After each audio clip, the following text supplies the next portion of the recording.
Salut, amis internautes.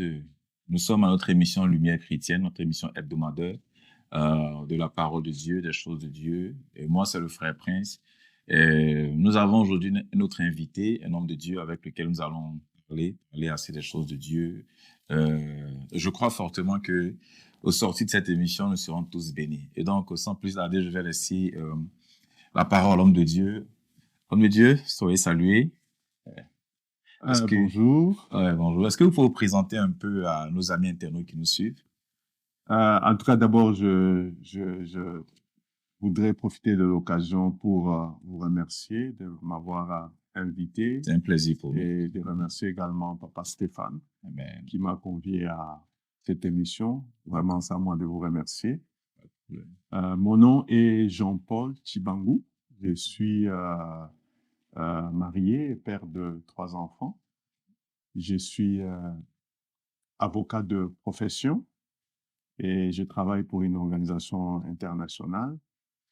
Je suis écrivain, je suis auteur maintenant là de 3 livres. Ok. Je suis conférencier, je suis président du ministère BO Movement, Born Overcomer of the World Movement.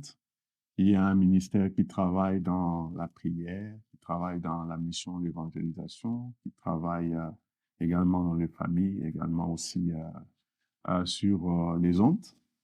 Voilà, en résumé, c'est que je suis. Je suis pasteur, donc en charge de ce ministère-là. Ok. Waouh. Avant de poursuivre, ou sans plus tarder, j'aimerais savoir, homme de Dieu, comment vous arrivez à gérer toutes ces casquettes? Comment vous arrivez à vraiment à, à prendre toutes ces choses-là en charge? D'abord, il faut dire que euh, nous sommes chrétiens et le fait d'être chrétien ne nous enlève pas du monde. D'accord. Et ça fait que nous sommes encore sur Terre et comme nous sommes sur Terre, nous devons travailler. Et c'est dans ce cadre-là, dans le cadre de mon travail, que je suis avocat travaillant pour une organisation internationale et ce n'est pas incompatible avec le fait d'être chrétien. J'ai vu ma foi tout en travaillant comme dans les séculaires, comme on dit. Ok. Et c'est là que je manifeste Christ qui vit en moi. Et dans le cadre du ministère, évidemment, j'ai également ma journée repartie par rapport à mon travail, aussi par rapport à mon ministère, indépendamment de ce que je vis en tant que travailleur. Donc, ça demande quand même une organisation et une discipline, mais je vais encore le redire, ce n'est pas incompatible. D'accord, en effet, ce n'est pas incompatible. Est-ce qu'on peut savoir comment cela s'est passé, votre conversion au Seigneur Jésus, ou si je peux bien expliquer, qu'est-ce qui vous a vraiment marqué, ou qu'est-ce qui vous a amené dans le Seigneur? Pour nous parler un peu de votre témoignage. Ça, c'est une très bonne question qui me permet justement de vous partager comment je suis arrivé au Seigneur. Moi, je suis d'une famille dont les parents se sont séparés. Si ma mémoire est bonne, j'avais 4 ou 5 ans quand ils se sont séparés. Et cela m'a beaucoup affecté en tant qu'enfant parce que je n'ai pas vécu avec surtout l'affection maternelle avec moi. Et ça fait que je regardais mes amis avec qui on grandissait, qui avaient leurs 2 parents différemment. Je les voyais un peu comme supérieurs à moi parce qu'ils avaient leurs 2 parents. Moi, il me manquait quelque chose. Ça fait que intérieurement en moi, j'avais aussi un manque d'affection qui a affecté ma personnalité. Je vivais comme quelqu'un qui regrettait d'être né d'une famille où les parents n'étaient pas ensemble.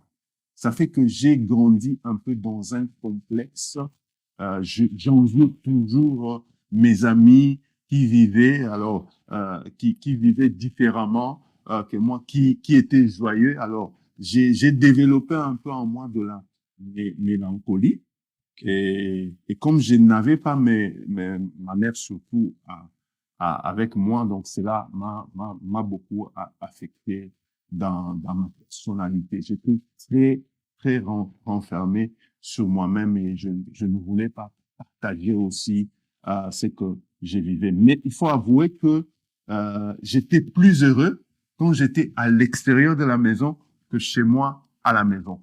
Ça fait aussi que j'ai passé beaucoup plus de temps à l'extérieur avec des amis qu'à la maison. Rentrer à la maison était un moment le plus douloureux pour moi parce que j'allais revivre encore ce manque qui est à moi. J'ai grandi comme ça jusqu'à ce que quand je suis arrivé à mes 18 ans, alors que j'étais en dernière année des humanités ou du collège, comme on dit ici, j'ai commencé aussi à ressentir vivement le manque des dieux, d'absence de Dieu, parce que je me posais la question, si il m'arrivait de mourir, qu'est-ce qui va m'arriver? Et j'avais à l'intérieur de moi comme une réponse, une voix qui me disait que tu allais en enfer. Wow. Alors, je ne savais pas qu'est-ce qu'il fallait faire. Cela m'a poussé à commencer à me poser quand même des questions par rapport à ma vie après la mort.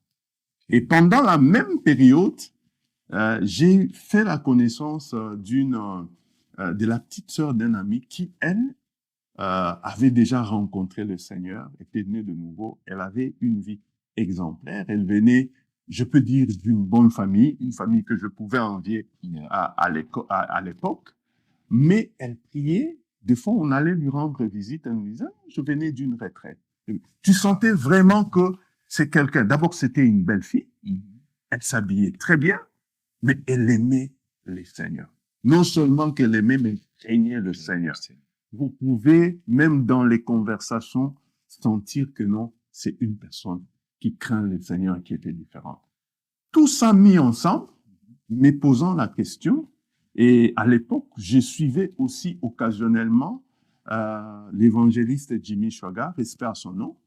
Je le suivais occasionnellement et je suivais ses appels quand il demandait aux gens de venir au Seigneur, mais je m'étais jamais décidé à ce moment-là. Jusqu'à ce que j'étais allé chez un ami pour préparer les examens, au Congo on appelle les examens d'État, les baccalauréats. Oui, j'étais allé pour préparer ces examens-là avec un ami. Et cet ami-là m'a invité à une convention de Fruit of Faith. Et comme j'étais invité, je suis allé. Et c'était la période où je me posais des questions déjà. Je me posais ces questions-là. Mais je ne savais pas qu'est-ce qu'il fallait faire pour éviter d'aller en enfer. Alors, ça fait que quand je suis allé à cette convention, il y avait un homme de Dieu qui faisait l'appel, qui demandait aux gens qui veulent recevoir Jésus-Christ comme leur Seigneur et Sauveur de se décider. Et nous, j'étais dans cette salle-là. C'est une très grande salle, comme pour ceux qui connaissent Lubumbashi, le bâtiment du 30 juin. Alors, il a fait son appel, il a d'abord donné son propre témoignage de comment il a rencontré Jésus, parce que lui, il était dans les sciences occultes à l'époque, et il donnait son témoignage de comment il a rencontré Jésus. Alors, ça fait qu'il a fait l'appel, il dit, si vous voulez rencontrer Jésus comme moi, voici une occasion. J'étais dans le fond de la salle, pendant qu'il appelait, j'ai hésité. J'ai hésité jusqu'à ce qu'il a dit, n'hésite pas, viens. J'ai pris le courage, j'ai commencé à avancer. Je me souviens toujours pendant que il était en train d'appeler, j'entendais cette voix comme dans mes oreilles, comme s'il s'adressait à moi-même. Et lorsque je me suis avancé, il dit, ah, voilà un jeune homme qui a décidé de donner sa vie à Jésus-Christ. Je suis allé jusque sur les strates. Et on a prié, on était nombreux. Il a prié pour que nous puissions recevoir Jésus-Christ. J'ai ouvert la porte, mon cœur, j'ai dit, Seigneur Jésus, je voudrais te recevoir comme mon Seigneur et Sauveur et je voudrais que tu me sauves parce que je ne voudrais pas aller en enfer. Il a fait cette prière et après la prière, il va dire, vous venez d'accepter Jésus-Christ, je vais faire une deuxième prière. Je vais prier pour que vous soyez baptisés du Saint-Esprit. Je ne connaissais pas ce que c'est. Et il a dit, quand le Saint-Esprit va descendre sur vous, vous allez parler dans d'autres langues. Ça fait que j'étais là comme tout le monde. On a commencé à prier et puis je me suis retrouvé en train de parler dans d'autres langues. Ce même jour-là? Ce même jour-là. Wow. Et pour moi, c'était vraiment un miracle parce que je venais d'un état où je ne connaissais pas Dieu et je me retrouve en train de parler une nouvelle langue. C'était comme qui dirait un changement radical dans ma vie. C'est comme ça que ce jour-là, j'ai parlé en langue et je suis rentré à raconter à mon ami avec qui on vivait ce qui m'est arrivé, et ce témoignage. Et à partir de ce jour-là, beaucoup de choses ont commencé à changer. Je me souviens que j'ai abandonné les mensonges, j'ai arrêté de me considérer comme, comment je vais dire, d'abandonner les complexes que j'avais en moi, de me voir toujours comme quelqu'un d'inférieur par rapport à ce que j'avais vécu. J'ai décidé de me regarder différemment. Et après cela, Dieu a permis que je quitte Lubumbashi. Je suis allé à Mbujimayi pour rejoindre ma mère, entre parenthèses. C'est ma mère qui a prié pour que je rencontre aussi Jésus-Christ parce qu'elle commençait à prier bien avant moi. C'est comme ça que quand je suis arrivé là, ma mère va me présenter à son pasteur à l'époque, les pasteurs Chibemba, respect à son nom. C'est vraiment lui qui va me donner les rudiments ou le base de la foi, l'affermissement, l'assurance du salut, la marche par l'esprit. Il a commencé à m'affermir jusqu'à ce que j'ai évolué. Beaucoup de choses, le temps me manquerait pour vous parler de tous les changements que j'ai vécus, mais je peux dire que j'étais une autre personne. Tout autre, selon, comme 2 Corinthiens 5, 17 dit, si quelqu'un est en Christ, il est une nouvelle création. Les choses anciennes sont passées et toutes choses sont devenues nouvelles. Voilà, en résumé, comment j'ai rencontré Jésus-Christ depuis le 27 novembre 93 et j'ai vécu beaucoup de choses avec lui depuis ce temps-là. Wow. En tout cas, Dieu est bon, Dieu est bon. Je rappelle que l'homme de Dieu vient du Congo, à plus de moitié du Congo. Et j'aimerais encore rappeler à nos amis internautes que notre chaîne YouTube, c'est DETV, DETV. Donc, likez la page, commentez, abonnez-vous, partagez pour bénir aussi d'autres personnes. Homme de Dieu, par rapport à tout ce que vous venez de dire, j'ai une question qui me vient à l'esprit et je veux savoir, dans cette marche à la suite du Seigneur, ou depuis votre conversion, est-ce qu'il vous est arrivé de passer par des obstacles ou de rencontrer des défis? Et si oui, comment vous les avez surmontés? Je pense que j'ai rencontré beaucoup de défis. Okay. Et moi, je me suis converti, j'avais 18 ans. Okay. Je vais dire très jeune. En tout cas. Et les premiers défis que j'avais, c'est que c'est la jeunesse elle-même, parce que j'ai eu des amis comme moi, jeunes comme moi, mais qui avaient une autre vie. Alors, pour moi, c'était un défi parce que il y a des choses que je ne devais pas faire comme eux à cause de la foi que je venais d'embrasser, la foi en Christ. Et je devais mener une certaine vie. Et donc, ça fait que j'étais à deux moments considéré comme un peu anormal parce que je ne devais pas faire des choses comme les autres jeunes. C'est ça. Hein? Je ne devais pas avoir une copine, par exemple, parce que c'était l'impudicité. Je ne devais pas, comment je vais dire, aller, par exemple, dans une boîte de nuit parce que c'était contraire à ma foi. Ça, c'est un défi pour quelqu'un, surtout qui est né de nouveau, qui est jeune. C'était un défi pour moi. Le deuxième défi, c'est que, je vais dire, c'est le péché. Tu dois fuir le péché dans la jeunesse. Tu dois fuir le péché.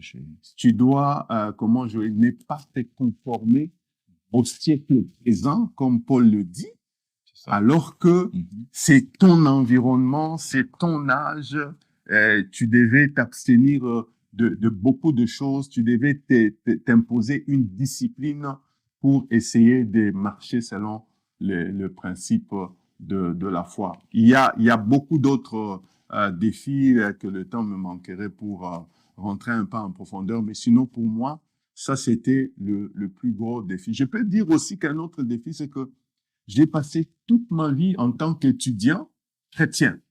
Ok. Ça fait qu'à l'université, j'avais aussi des défis parce que, par exemple, je ne devais pas collaborer ou tricher avec les amis dans les examens. C'est ça. Parce que, à cause de ma foi, La foi. je sais que ça, ce n'était pas bon. Alors, c'était très difficile dans le milieu estudiantin de se retrouver toujours comme un égoïste et tu ne collabores pas, C'est ça. comme un égoïste qui ne partage pas les réponses avec les autres. Et du coup, je devais aussi me retrouver seul. Quand je ne connaissais pas, je ne connaissais pas. C'est ça. Je devais me contenter de ça. Mais Dieu m'a fait grâce, avec la grâce de Dieu, j'ai pu faire mes études avec succès. Et homme de Dieu, comment les témoignages de conversion, de transformation peuvent inspirer ou encourager d'autres personnes dans leur propre parcours spirituel? Si on peut avoir une idée. Ce qui est vrai, c'est que moi, je voudrais donner mon témoignage. J'ai eu à rencontrer une personne qui avait déjà reçu Christ dans sa vie. D'accord. Ça m'a marqué parce que cette personne était comme une lumière. Ok. Une lumière pour moi. C'était comme une inspiration pour moi. Elle n'a pas eu l'occasion vraiment de me prêcher comme ça Jésus-Christ. Mais j'ai vu sa vie et sa vie a eu un impact sur ma vie. Alors, mon témoignage à moi, peut-être que quelqu'un est passé dans la même situation que moi, est passé dans le complexe, comment je vais dire, dans le complexe que j'avais, dans la solitude que je vivais. Si il est passé par moi, c'est que Dieu a fait dans ma vie, il peut aussi le faire pour lui. Quelqu'un qui est jeune comme moi, il est possible qu'il croie que Dieu peut le rencontrer aussi dans sa jeunesse. Parce que moi, je commence à servir Dieu depuis mes 18 ans. Donc, Dieu est capable de sauver quelqu'un qui est aussi jeune. Parce que nous avons des fois tendance à croire que on va servir Dieu à un certain âge ou bien après avoir passé toute sa vie dans, entre guillemets, le désordre. Après, on va servir Dieu. Mais je crois que ce que Dieu a fait dans ma vie, il peut le faire pour quiconque. D'accord, merci. Alors, homme de Dieu, est-ce qu'on peut savoir de ce parcours-là, comment votre relation avec le Seigneur a-t-elle évolué? Je veux dire que j'ai rencontré, comme je disais, j'ai commencé mes affermissements la même année, les bases vraiment de la foi. C'est ça qui m'a permis à grandir énormément. Et il y avait la prière, il y avait les enseignements, il y avait la communion ou l'obéissance à Dieu. Ça, c'est vraiment des piliers Ça. qui ont fait que je grandisse dans la foi. Un autre élément que je vais ajouter, c'est que depuis aussi que je me suis converti, je suis resté dans l'environnement de l'Église ou bien dans l'environnement des personnes et des gens qui ont la même foi que moi. Ça contribuait à grandir.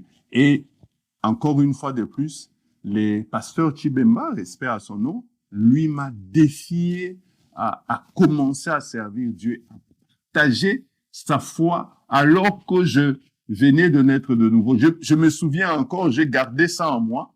J'étais allé le voir pour les affermissements. Je suis arrivé, il continuait ses affermissements et puis il m'a dit, mon fils, j'ai quelqu'un qui est venu me voir, je vais te le présenter. J'aimerais que tu partages ta foi avec lui. Il était dans le campus Fouquet Et comme il partageait, il utilisait le matériel Campus Profis, que beaucoup connaissent, les 4 lois spirituelles. Il m'a dit, est-ce que tu peux partager avec quelqu'un? Je vous ai dit que j'étais un peu renfermé, timide. À l'intérieur de moi, je me disais, moi, je ne connais pas encore les choses de Dieu. Pourquoi est-ce qu'il m'amène?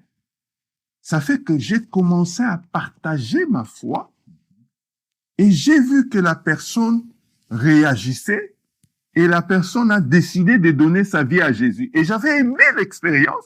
Je me suis dit, OK, c'est possible. C'est comme ça que j'ai appris aussi à gagner d'autres personnes.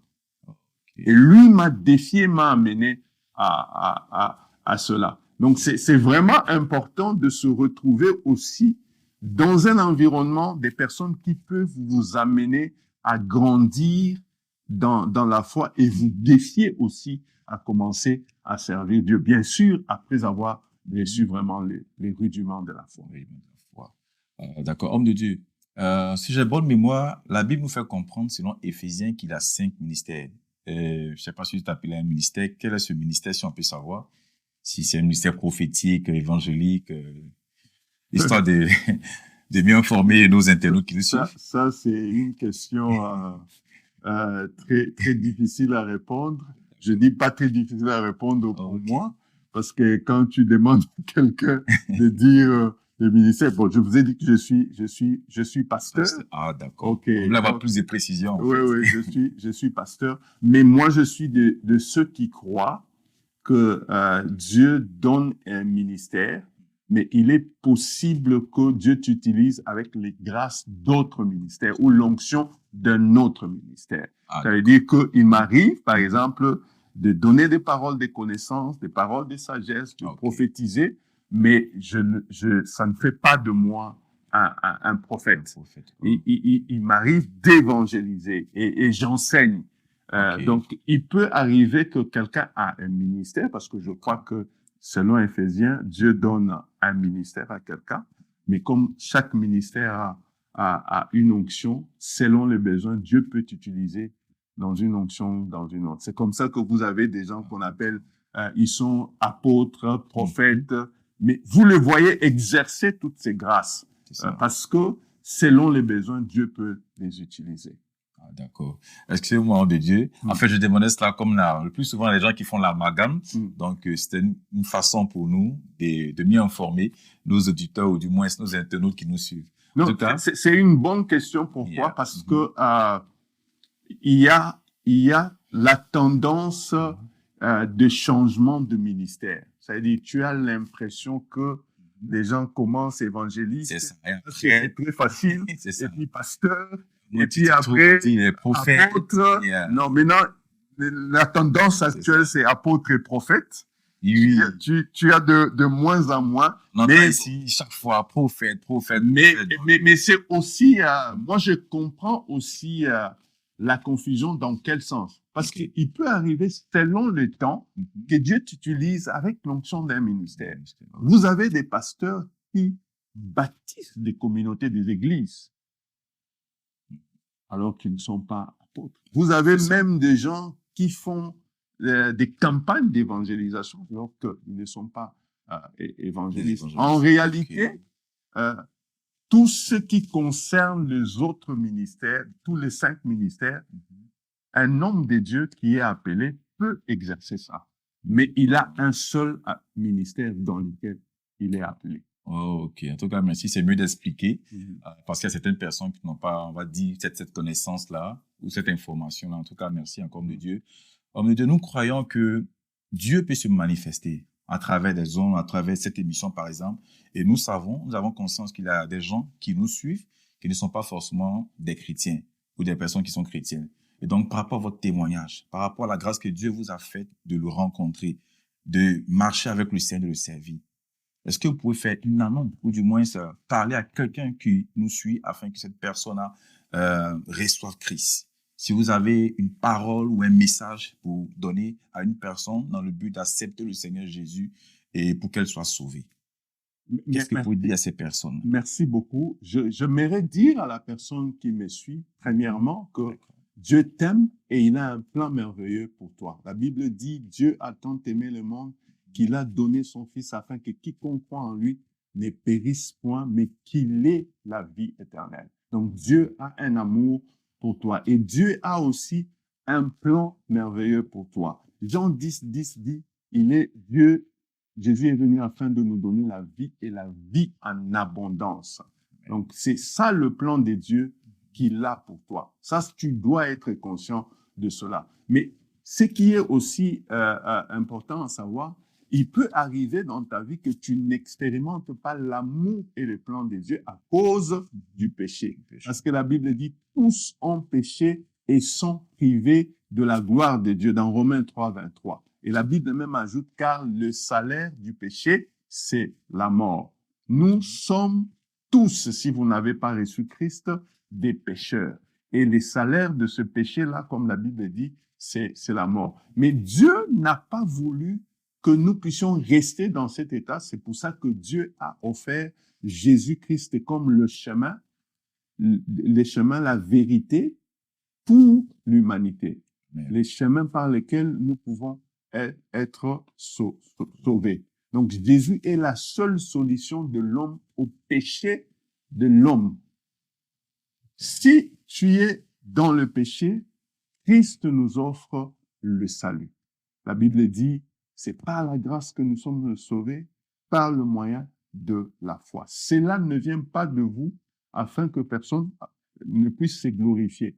Parce que vous savez, bien aimés, nous pouvons faire des efforts pour être sauvés, nous n'y arriverons pas. Seul Jésus-Christ est la solution et donc le chemin. Donc, Jésus, qui vous aime, vous offre ces plans. Jésus a dit dans Apocalypse 3:20, voici, je me tiens à la porte et je frappe. Si quelqu'un entend ma voix et ouvre la porte, j'entrerai chez lui, je souperai avec lui et lui avec moi. Vous allez me poser la question, comment vous pouvez faire pour accepter Jésus-Christ? Nous l'acceptons par la foi. Il a déjà dit que je me tiens à la porte et je frappe. Donc, si tu ouvres la porte de ta vie, Jésus-Christ va entrer dans ta vie, il va souper avec toi et il va marcher avec toi. Si tel est vraiment le vœu de ton cœur, si tu veux que Christ entre dans ta vie, tu peux simplement l'inviter dans ta vie par une très courte prière. Tu diras par exemple, Seigneur Jésus, je reconnais que je suis pécheur, j'ouvre la porte de ma vie, je t'accepte comme mon Sauveur et Seigneur, fais de moi la personne que tu désires que je sois, et Christ entrera dans ta vie comme il a promis. Si tel est vraiment le vœu de ton cœur, j'aimerais que tu pries avec moi, avec foi, et Christ entrera dans ta vie. Tu peux répéter cette prière avec moi. Tu peux dire, Seigneur Jésus, j'ai entendu ta voix, je t'ouvre la porte de ma vie, je t'accepte comme mon Sauveur et Seigneur. Merci d'entrer dans ma vie, de pardonner mes péchés, de me donner de la vie éternelle et de faire de moi une nouvelle création. Merci Seigneur. Au nom de Jésus. Amen. Amen. Amen.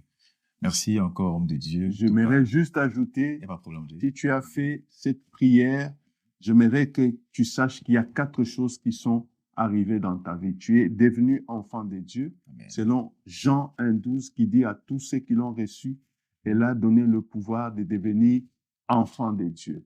Deuxième chose qui t'est arrivée, j'aimerais te dire que tous tes péchés sont pardonnés. Selon Colossiens 1,14, en Christ, nous avons la rémission et les pardons de péché.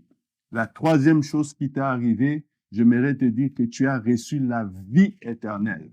La Bible ne dit pas tu auras, mais tu as reçu la vie éternelle. 1 Jean 5, 11, 12 dit, celui qui a le Fils a la vie. Celui qui n'a pas le Fils de Dieu n'a pas la vie. Je vous ai donné ces choses afin que vous sachiez que vous qui croyez, vous avez la vie éternelle. La Bible ne dit pas vous aurez, il dit vous avez. Est-ce qu'il est possible à quelqu'un de savoir maintenant même qu'il a la vie éternelle? Oui.